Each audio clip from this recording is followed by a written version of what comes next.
Ukraine's President Volodymyr Zelensky has acknowledged that his country cannot join NATO in the near future, despite its long-standing hope to do so. NATO Secretary-General Jens Stoltenberg said the security bloc remained united in its support of Ukraine. Member states including Britain are already sending weapons to help it fight the Russian invasion. However, the alliance has rejected calls to enforce a no-fly zone, saying it could lead to direct conflict with Russia. Russia has put its nuclear forces on special alert to counter what it calls NATO's aggression. NATO, the North Atlantic Treaty Organization, is a military alliance formed in 1949 by 12 countries, including the US, Canada, the UK and France. Members agree to come to one another's aid in the event of an armed attack against any one member state. Its aim was originally to counter the threat of post-war Russian expansion in Europe.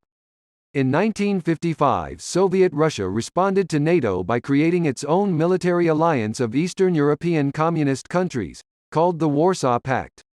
Following the collapse of the Soviet Union in 1991, a number of former Warsaw Pact countries switched sides and became NATO members. The alliance now has 30 members.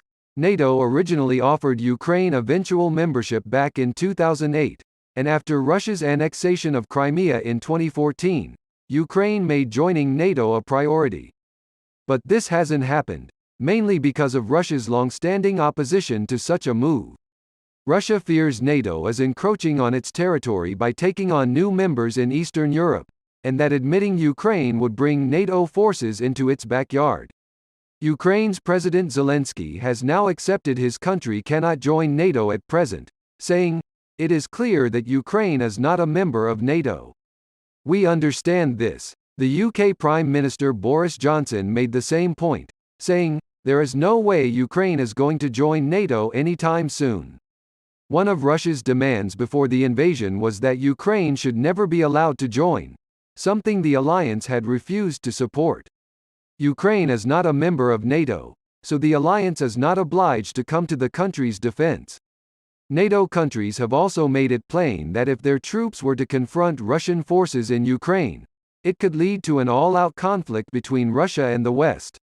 NATO has rejected imposing a no-fly zone over Ukraine, to deny Russia air superiority and protect civilians. It wants to avoid conflict between Russian and its air forces. NATO planes might need to fire anti-radiation missiles, arms, at radar installations on Russian territory. Russia could use this as a reason to declare war on NATO countries. Several NATO nations have been sending weapons to Ukraine to help it defend itself against Russia. The US has been the biggest supplier of military equipment.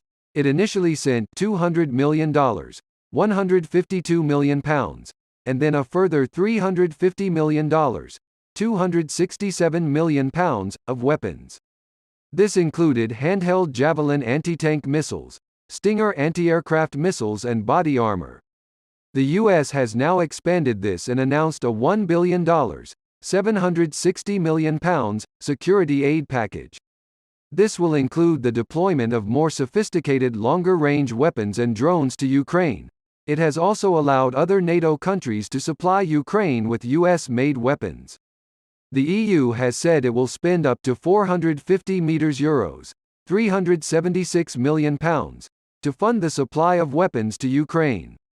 It is the first time in its history that the EU has helped provide arms for a war zone.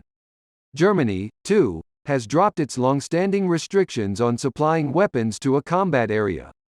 Britain, the Netherlands, Belgium, Poland, Estonia, Latvia, the Czech Republic and Slovakia are among those NATO members which are also sending military equipment, including anti-tank weapons, anti-aircraft missiles, ammunition, fuel, helmets, body armor and rations. NATO already has troops stretching from the Baltic republics in the north to Romania in the south and now deploying more forces. They were stationed there in 2014 after Russia's annexation of Crimea and are designed to act as a tripwire in case of a Russian attack. NATO is now sending elements of its 40,000-strong response force to Eastern European countries bordering Russia and Ukraine. It has 100 fighter jets on high alert and 120 ships, including 3 carrier groups, patrolling the seas from the far north to the eastern Mediterranean. "We will defend every ally and every inch of NATO territory," said Alliance Secretary-General, Jens Stoltenberg. President Putin of Russia has put the country's nuclear forces onto special alert because of aggressive statements by the West. The announcement does not mean Russia intends to use the weapons. The U.S. has committed to sending more troops to Europe, but President Biden said they will not be fighting in Ukraine itself. The extra troops will join the 4 multinational battlegroups NATO has in Estonia, Latvia, Lithuania and Poland, and its multinational brigade in Romania.